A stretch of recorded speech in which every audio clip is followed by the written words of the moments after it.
Hey, it's Arden with the West Central Montana Avalanche Center. I'm out here near Lolo Pass in the Bitterroot zone on a north aspect at about 6,400 feet in Crystal Amphitheater. And we're taking a look at a snow pit here.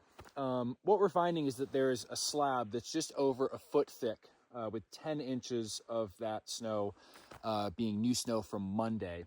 And that slab is resting on a weak layer of surface hoar.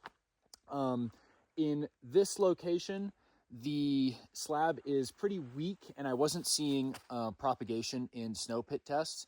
But with this poor structure, I would definitely still be concerned, especially at higher elevations and in wind-loaded areas where this slab could be thicker and stiffer. This weak layer we're generally finding has been preserved very well on shaded aspects, but some of those sunny aspects are still not out of the question. So if you're heading out in the backcountry, it's definitely a good idea to dig down and look for poor snowpack structure with a slab above a weak layer. Surface hoar often shows as like a thin gray line in the snowpack. And if you're seeing any signs of instability like recent avalanches, collapsing, whumping, shooting cracks, those are definitely signs telling you to stay away from avalanche terrain.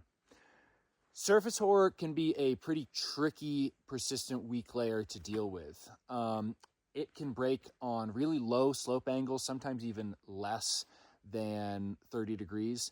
And it can also be tricky to find and understand its spatial variability. Sometimes higher up on a slope, the wind or the sun will destroy it before it gets buried. But then as you ski down, you'll find it buried partway down on a slope and you could trigger a large avalanche there.